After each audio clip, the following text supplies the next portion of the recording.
સ્વાધ્યાયનો 18મો દાખલો થિયોરિટિકલ છે, બહુ જ એટલે રકમ લખેલી નથી, વાંચું છું. સામાન્ય અવલોકન સમજાવો.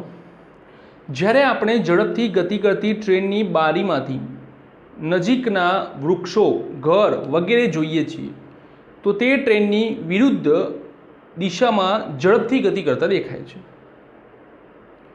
પરંતુ દૂરની વસ્તુઓ જેવી કે ટેકરી, ચંદ્ર, તારાઓ વગેરે સ્થિર દેખાય છે. હકીકતમાં તમે જાણો છો કે ગતિમાં છો અને દૂરની વસ્તુઓ પણ તમારી સાથે ગતિમાં લાગે છે, પણ આપણે એવું લાગીએ છીએ કે સ્થિર છે.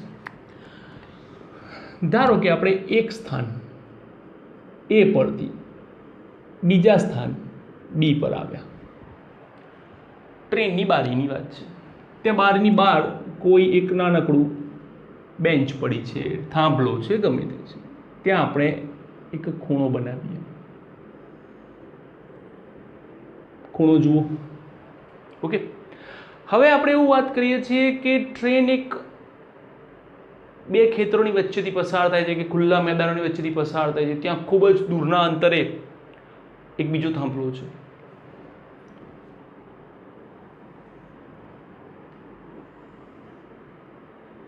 ઓકે, અહીંયા ખૂણો આટલો બને છે.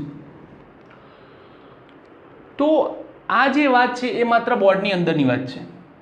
વાસ્તવની અંદર સૂર્ય અથવા તો ચંદ્ર અથવા તો તારા અથવા તો બીજા કોઈ ગ્રહોની વાત હોય તો તેઓના અંતર ખૂબ જ વધારે છે.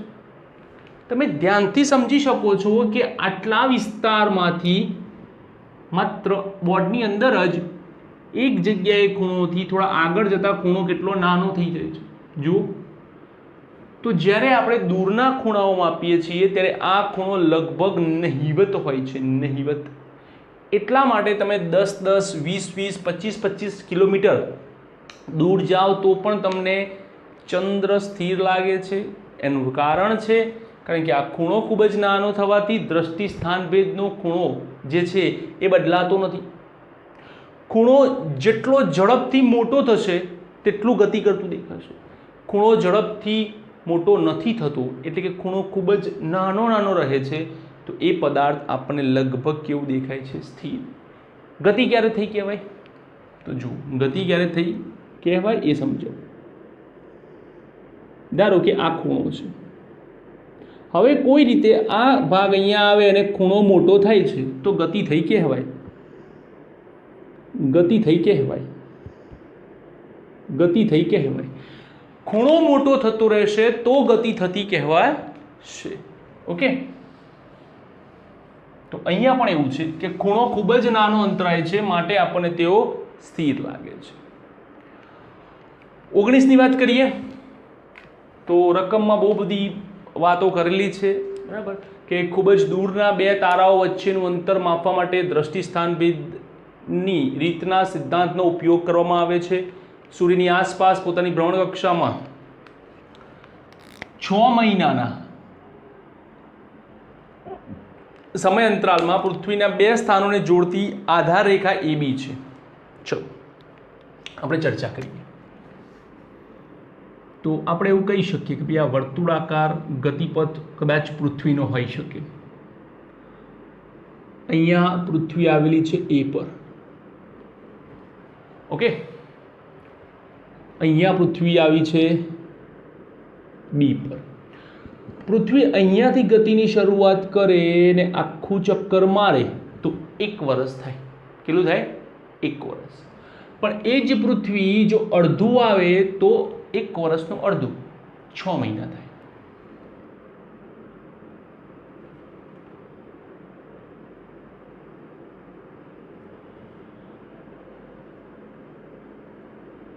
આ સૂર્ય છે. પૃથ્વીના વ્યાસ જેટલી છે આ વ્યાસ છે AB. જો કે નજીકના બે તારા એટલે દૂર છે કે આટલી લાંબી આધાર રેખા હોવા છતાં તેઓ 1 સેકન્ડ જેટલો ચાપનો દ્રષ્ટિ સ્થાનભેદ દર્શાવે છે. આ રકમ નથી, આ સમજૂતી છે. રકમ હવે ચાલુ થશે. ખગોળીય સ્તર પર લંબાઈનો સુવિધાજનક એકમ પાર્સેક કોઈ પદાર્થનું અંતર સૂચવે છે કે જે પૃથ્વી અને સૂર્ય વચ્ચેના અંતર જેટલી આધાર રેખાના બે છેડાઓએ આંતરેલ ખૂણો 1 સેકન્ડ બરાબર થાય છે. કન્ફ્યુઝિંગ છે ને આખું, નો પ્રોબ્લેમ. ચલો આપણે એને વ્યવસ્થિત રીતે સેટઅપમાં લઈએ. ધારો કે આપણે આ ભાગ લીધો બરાબર, આ તારો છે, ત્યાં જ કોઈ બીજો તારો હશે, 2 તારા. હવે એવું કહે છે કે અહીંયા 1 સેકન્ડનો ખૂણો આંતરવામાં આવે છે, રકમમાં આવું આપેલું છે. પણ રકમ ફરીથી વાંચીએ કે 1 સેકન્ડનો ખૂણો ક્યારે આંતરવામાં આવે છે, તો ખગોળીય સ્તર પર લંબાઈનો સુવિધાજનક એકમ પાર્સેક. ઓકે, કોઈ પદાર્થનું અંતર સૂચવે છે કે જે પૃથ્વી અને સૂર્ય વચ્ચેના અંતર જેટલી આધાર રેખાના, આ છે પૃથ્વી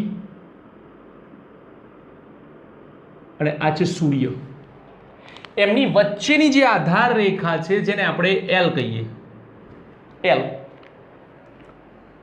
પાર્સેક, આધાર રેખાના બે છેડાઓએ આંતરેલ ખૂણો, એટલે કે અહીંથી એક છેડો આ ગયો, એક છેડો અહીંથી લઈ લઈએ,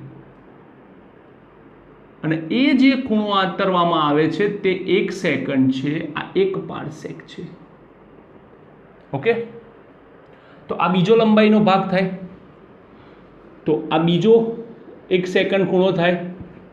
હા, ફૂટપટ્ટી હશે તો વ્યવસ્થિત આવશે, ડોન્ટ વરી. તો આ પણ 1 પાર્સેક જ થાય. તો પાર્સેકનું અંતર મીટરમાં કેટલું થાય, ચલો આપણે લખીએ. તો આ આખો ખૂણો કેટલો બન્યો, 2 સેકન્ડ. કેટલો બન્યો, 2 સેકન્ડ. તો આપણે વાપરીએ કે ચાપ બરાબર ત્રિજ્યા ગુણ્યા ખૂણો. માટે આપણે આ ત્રિજ્યા શોધવાની છે. તો કે એક ચાપ, ચાપ એટલે કેટલી, તો કે AB, ત્રિજ્યા 1 પાર્સેક, ખૂણો 2 સેકન્ડ. તો માટે 1 પાર્સેક બરાબર AB છેદમાં 2 સેકન્ડ. AB કેટલા આપેલા છે, 3×10⁻11, 2. 1 સેકન્ડ બરાબર 4.84 10⁻6 મીટર.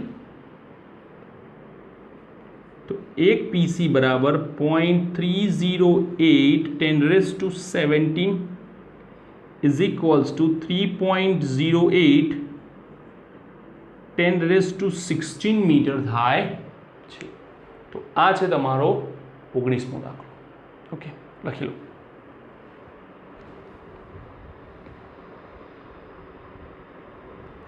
હવે આપણે આગળ જોઈએ 20મો દાખલો. ચલો, 20મો દાખલો શું કહે છે કે આપણા સૂર્યમંડળમાં નજીકનો તારો 4.29 પ્રકાશ વર્ષ દૂર છે. ઓહો, પાર્સેકમાં આ અંતર કેટલું થશે, પાર્સેકમાં માંગ્યું છે, એટલે કે પ્રકાશ વર્ષને કન્વર્ટ કરો પાર્સેકમાં. હવે આપણી પાસે જે વાત છે તે કે લાઇટ યરને આપણે કન્વર્ટ કરીએ પાર્સેકમાં. આ બંને વચ્ચે સીધો કોઈ સંબંધ નથી. આપણને ખબર છે કે પ્રકાશ વર્ષથી આપણે મીટરમાં જઈ શકીએ અને મીટરમાંથી ક્યાં જઈ શકીએ, પાર્સેકમાં.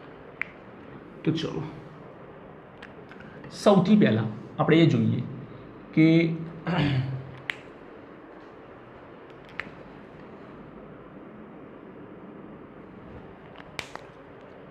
4.29 પ્રકાશ વર્ષ, એટલે કે 1 પ્રકાશ વર્ષ બરાબર 9.46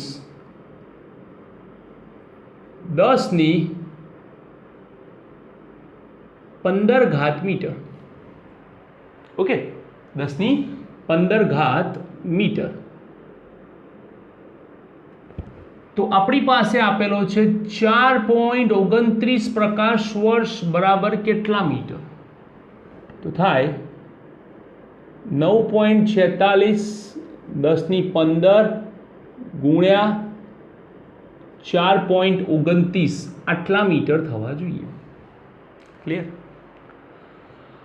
હવે આપણને ખબર છે, તો આપણે શું કર્યું, તો પહેલા એ લખો કે આપણે શું કર્યું. તો આપણે કર્યું પ્રકાશ વર્ષ લાઇટ યરમાંથી આપણે મીટરમાં ગયા. હવે આપણે શું કરીશું તો કે મીટરમાંથી પાર્સેકમાં જઈશું. આપણને ખબર છે કે કેટલા મીટર બરાબર પાર્સેક થાય તો કે 3.08 1016 મીટર બરાબર 1 પાર્સેક થાય છે. તો આપણી પાસે 9.46 1015 ગુણ્યા 4.29 મીટર બરાબર કેટલા પાર્સેક થાય? 9.46 1015 ગુણ્યા 4.29 છેદમાં 3.08 1016 1.318 અરાઉન્ડ એટલો થાય છે. મેં ગણેલું છે. યસ, 1.318 પાર્સેક થાય છે. કેટલા આપેલા છે? 1, 2 ને 3 અંક આપેલા છે. રાઉન્ડ ઓફ કરો 1.32 પાર્સેક. કેટલો થાય? 1.32 પાર્સેક. તો 4.29 પ્રકાશ વર્ષ બરાબર 1.32 પાર્સેક થાય છે. પાર્સેકમાં આ અંતર કેટલું થશે? આવી ગયું. સૂર્યની આસપાસ પોતાની ભ્રમણકક્ષામાં 6 મહિનાના સમય અંતરાલે પૃથ્વીના 2 સ્થાનો પરથી આ તારા, કયો તારો? આલ્ફા સેન્ટોરી ને જોવામાં આવે છે. તો તે કેટલો કોણ? આ થશે. ચલો આપણે આ લઈએ પૃથ્વીનો ભ્રમણમાર્ગ. Okay, very good. હા, પૃથ્વી અહીંયા એ પી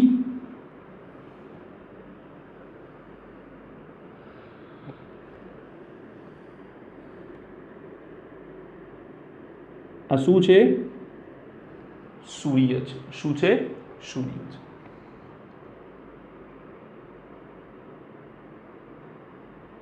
ચલો છોડો. આ ખૂણો થીટા છે. આ અંતર કેટલું થાય? તો કે આ અંતર થાય 1 AU. આ અંતર કેટલું થાય? તો એ પણ થાય 1 AU. આ અંતર કેટલું આપેલું છે? તો કે 1.32 પાર્સેક. 1.32 પાર્સેક. તો સિમ્પલ. ખૂણો બરાબર ચાપ ભાગ્યા ત્રિજ્યા. કેટલી ચાપ? 2 AU ની. ત્રિજ્યા કેટલી? 1.32 પાર્સેક. ખૂણો થીટા બરાબર 2 AU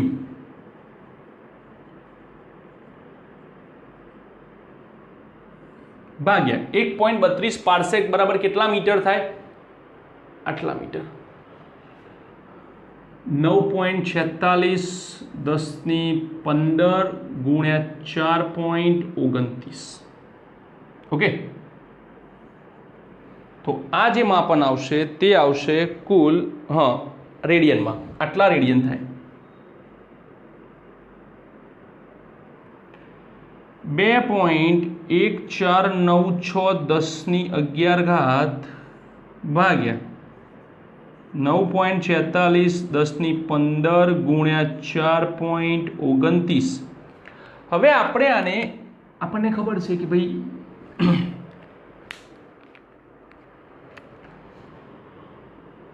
4.84 10⁻6 રેડિયન બરાબર 1 સેકન્ડ. તો આપણને જે માપ આપેલા છે થીટા બરાબર કેટલું? ભાગ્યા 4.84 10⁻6. ઓકે, તો જે છેલ્લો જવાબ આવશે એ આવશે 1.52 સેકન્ડ. કેટલો આવશે? 1.52 સેકન્ડ. ઘણી બધી બુકમાં 2.64 આપેલો છે. 100% ખોટું છે. બરાબર, 100% ખોટું છે. કેમ?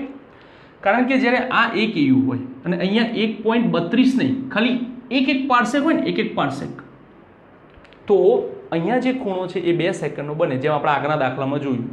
બરાબર, અડધો 1 સેકન્ડ હતો તો બીજો 1 સેકન્ડ 2 સેકન્ડ બને. ક્યારે? જ્યારે 1 પાર્સેક હોય ત્યારે. હવે આ અંતર વધે, જેમ અંતર વધે તેમ ખૂણો નાનો થાય. કોણે કીધું? 18મા દાખલામાં. ટ્રેનની બહારની વસ્તુ માટે ખૂણો મોટો, ચંદ્ર માટે ખૂણો નાનો.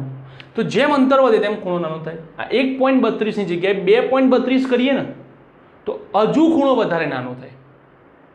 તો જેમ અંતર વધે તેમ ખૂણો નાનો થાય. એટલે પેલો જે 2 સેકન્ડ હતો એના કરતાં નાનો થવો જોઈએ 1.52 સેકન્ડ.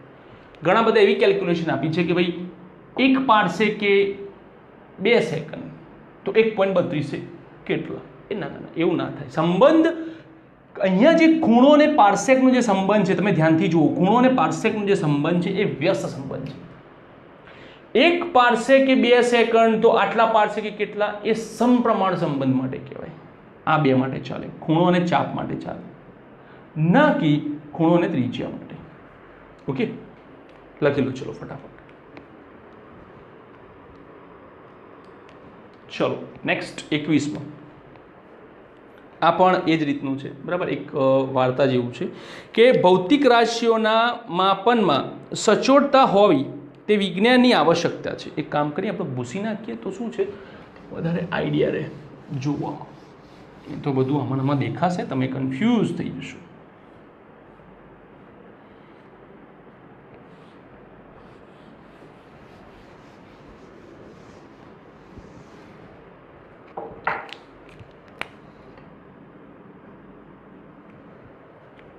હવે જોઈએ, ભૌતિક રાશિઓના માપનમાં સચોટતા હોવી તે વિજ્ઞાનની આવશ્યકતા છે.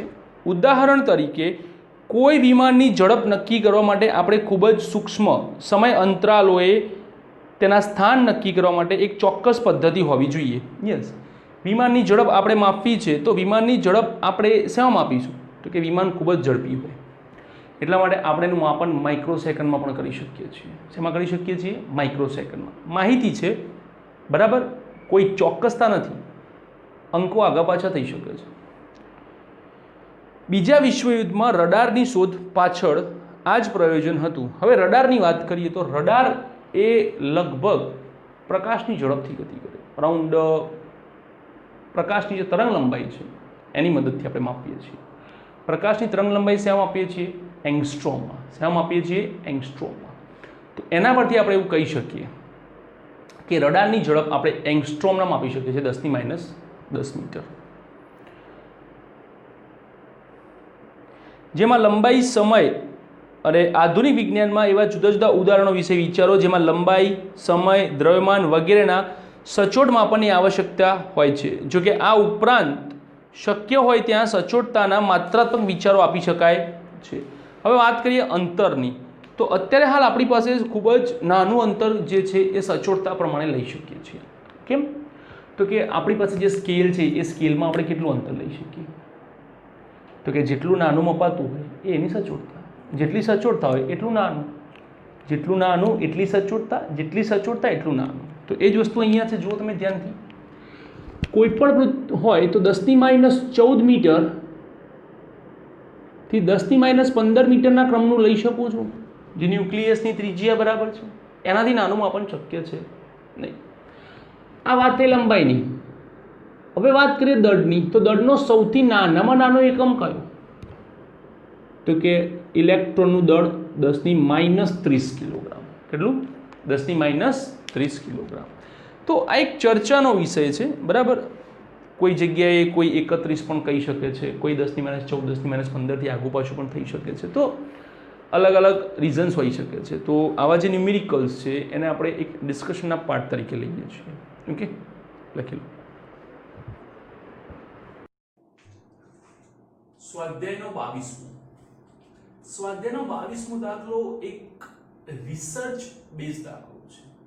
એનો મતલબ કે એની અંદર જે વાત કરી છે એ વાત ચોક્કસ નથી હોતી, વાત બદલાતી રહેતી હોય છે. એક દાખલો આપણે ગણીએ કે રકમ એવું કહે છે, જે રીતે વિજ્ઞાનમાં સચોટ માપન જરૂરી છે તેવી જ રીતે અલ્પ વિકસિત વિચારો તથા સામાન્ય માપનો દ્વારા રાશિનો સામાન્ય અંદાજ લગાવવો તેટલું જ મહત્વનું છે. ક્લિયર શબ્દ છે, અંદાજ લગાવવો.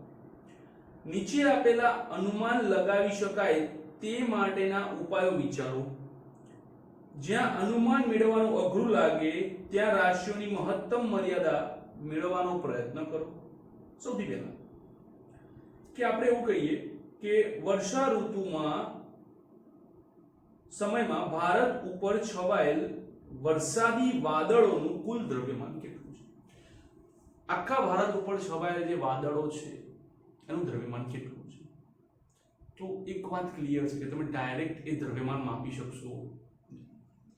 તો એના માટે આપણે એવું કરીએ કે બધા જ વાદળો એક સાથે વરસે છે. ઓકે, વરસાદ વરસે એટલે આપણે વરસાદની શું માપીએ છીએ? હાઈટ માપીએ છીએ. તો એક એક્ઝામ્પલ લઈએ અને સમજવાનો પ્રયત્ન કરીએ કે ધારો કે શબ્દ પહેલો છે ધારો કે ભારતમાં પડેલ વરસાદ 100 સેન્ટીમીટર એટલે કે 1 મીટર છે એવું માનીને આપણે ચાલીએ. બીજું જોઈએ, ભારતનું ક્ષેત્રફળ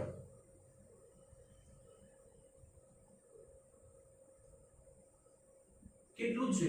તો કે ભારતનું પૃષ્ઠ ક્ષેત્રફળ 3.3 10⁶ કિલોમીટર સ્ક્વેર છે. એટલે કે ભારતનું જે બી ક્ષેત્રફળ છે એ ક્ષેત્રફળ ઉપર 1 મીટર સુધીનો વરસાદ છે. હવે 1 મીટર સુધીનો આખા ભારતમાં વરસાદ પડે 100 સેન્ટીમીટર કે 3 ફૂટ થાય બરાબર હાઈટમાં. તો એટલા બધા વરસાદમાં ભલભલું તણાઈ જાય. અનુમાન છે, લગાવીએ છીએ. ચલો 3.3 10⁶ કિલોમીટર છે એને મીટરમાં કન્વર્ટ કરો 10⁻³ મીટર અને એનો સ્ક્વેર તો થશે 3.3 10⁶ ગુણ્યા 10⁶ મીટર સ્ક્વેર 3.3 10⁻² મીટર સ્ક્વેર. આટલું ક્ષેત્રફળ એ ભારતનું થાય મીટર સ્ક્વેરમાં. આપણે શોધવું શું છે? તો કે દળ. તો એક દળ શોધવા માટે બહુ સિમ્પલ છે કે ઘનતા બરાબર દળ ભાગ્યા કદ. ઓકે, તો આપણે જો દળ શોધવું છે તો દળને આપણે કરતા બનાવીએ ઘનતા ગુણ્યા કદ. ઘનતા એટલે રો, કદને આપણે બે ભાગમાં વહેંચીએ. કદ એટલે કે v, v એટલે ક્ષેત્રફળ ગુણ્યા ઊંચાઈ, ક્ષેત્રફળ ગુણ્યા ઊંચાઈ. તો અહીંયા આપણે ક્ષેત્રફળ ગુણ્યા ઊંચાઈ લઈશું. ઘનતા 10⁻³ ક્ષેત્રફળ 3.3 10⁻12. ઊંચાઈ કેટલી? તો કેટલો વરસાદ પડ્યો? 100 સેન્ટીમીટર. કેટલા થયા? 3.3 10⁻16 કિલોગ્રામ. આટલા વાદળો હોઈ શકે છે. હવે સાંભળો મેં વાત. ધારો કે આટલો વરસાદ ના પડ્યો તો ભારતનું ક્ષેત્રફળ ચલો સનાતન લઈએ. પાણીની ઘનતા ફિક્સ છે પણ 100 સેન્ટીમીટર વરસાદ ના પડ્યો તો આખું ભારત લીધું. આખા ભારતમાં ઘણી જગ્યાએ વરસાદ ના પડ્યો તો 100 સેન્ટીમીટર જગ્યાએ 10 સેન્ટીમીટર પડ્યો તો આ બધી શક્યતાઓ છે. અને આવી જ્યારે શક્યતાઓ આવે છે ત્યારે આપણા જવાબમાં વેરિએશન આવે છે. એટલે અહીંયા ચોખ્ખું કીધું છે કે ભાઈ અંદાજ લગાવો, અલગ અલગ હોઈ શકે છે. જેમ કે કોઈ હાથીનું દ્રવ્યમાન. હવે એક માણસની આપણે વાત કરીએ તો દરેક વ્યક્તિના દ્રવ્યમાન અલગ અલગ હોય છે. તો આ તો હાથી છે તો એના દ્રવ્યમાન પણ અલગ અલગ હોઈ શકે છે. કોઈ આંધી દરમિયાન પવનની ઝડપ, આંધી ભારતમાં આવતી આંધીની ઝડપ ઓછી હોય છે. અમેરિકામાં એમાં જે આંધી આવે છે એની ઝડપ બહુ વધારે હોય છે. ભારતમાં આવતી આંધીની ઝડપમાં વાસણો ચલો બહાર પડ્યા હોય તો એ કદાચ ખસે. અમેરિકામાં જે આંધી આવે છે એની અંદર આખે આખા ઘર ઉડી જાય છે. તો અહીંયા આંધીની ઝડપ પણ એ જ રીતે અલગ અલગ હોઈ શકે છે. તમારા માથાના વાળની સંખ્યા ગણો, દરેકના માથાના વાળની સંખ્યા અલગ અલગ હોય છે. કોઈના ઓછા હોય કોઈના વધારે હોય, તો એ બી ફિક્સ નથી. નેક્સ્ટ, તમારા વર્ગખંડના વાયુના અણુઓની સંખ્યા, વર્ગખંડ તમને ખબર છે કે તમારી સ્કૂલની અંદર દરેક વર્ગખંડ એક સરખા માપનો હોય છે, પણ દરેક સ્કૂલમાં એક સરખા માપનો નથી હોતો. કોઈ સ્કૂલ બહુ મોટી હશે તેમાં વર્ગખંડ બહુ મોટા હશે, કોઈ સ્કૂલ નાની હશે તો વર્ગખંડ નાના હશે. વર્ગખંડની ચોક્કસ માપન ક્યારે હોતું નથી, એ બદલાઈ શકે છે. તો એવી જ રીતે અહીંયા જવાબોમાં વેરિએશન આવે છે. તો આપણે બીજા જવાબોમાં આગળ ગણતરીમાં ટાઈમ નહીં બગાડીએ. આ એક ન્યુમેરિકલ છે જેને આપણે સમજીશું, એનો અંદાજ લગાવીશું, એનાથી વધારે આગળ આપણે જઈશું નહીં. ઓકે, હવે આપણે આપણા નેક્સ્ટ ક્વેશ્ચન ઉપર જઈએ, 23 નંબરના. સૂર્ય એક ગરમ પ્લાઝમા છે જેની અંદરના ગર્ભનું તાપમાન સેન્ટર કોર 10⁷ કેલ્વિન થી પણ વધારે છે. બાહ્ય પૃષ્ઠનું તાપમાન અરાઉન્ડ 6000 કેલ્વિન છે. આટલા ઊંચા તાપમાને કોઈ પદાર્થ ઘન કે પ્રવાહી અવસ્થામાં રહી શકે નહીં. સૂર્યની ઘનતા ઘન, પ્રવાહી અને વાયુની ઘનતાઓમાંથી કયા વિસ્તારમાં હોવાની ધારણા છે? તમારું અનુમાન સાચું છે કે ખોટું તે નીચે આપેલી માહિતી પરથી નક્કી કરો. આપણે ક્લિયર અહીંયા વાત કરી છે, શું શોધવાનું છે? ઘનતા. તો અપ્લાય કરીએ તો કે ઘનતા બરાબર દળ ભાગ્યા કદ. દળ m, સૂર્ય એક ગોળાકાર છે તો તમે 4/3 પાઈ r ક્યુબ લઈ શકો છો, જેમાં 3 ઉપર જવાનું. 3m 4 પાઈ r ક્યુબ. કેટલા છે m? દળ 2×10⁻30.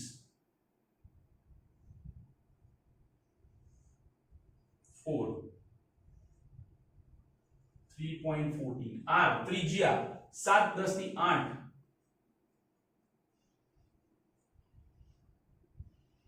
બધાનો ભાગાકાર લાવો એટલે અરાઉન્ડ કંઈક આન્સર આવે 1.4 10⁻³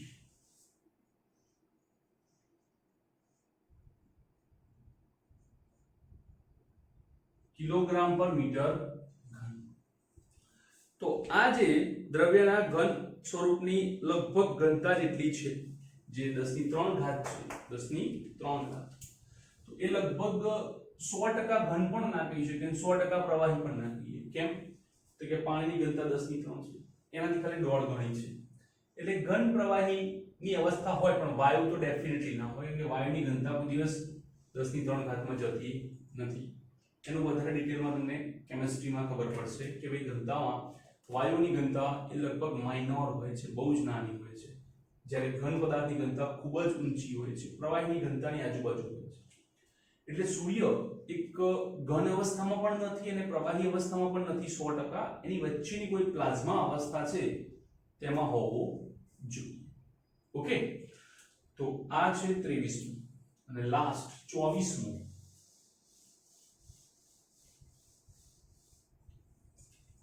24મું ન્યુમેરિકલ આપણા માટે રિવિઝન છે, બરાબર?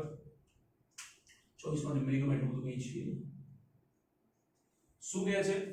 જ્યારે જુપિટર ગ્રહ એટલે કે ગુરુ ગ્રહ પૃથ્વીથી 824.7 મિલિયન કિલોમીટર દૂર છે.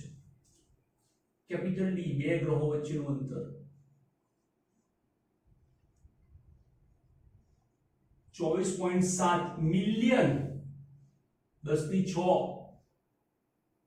કિલોમીટર. 8.247 10⁸ kilometre 10⁻³ metre.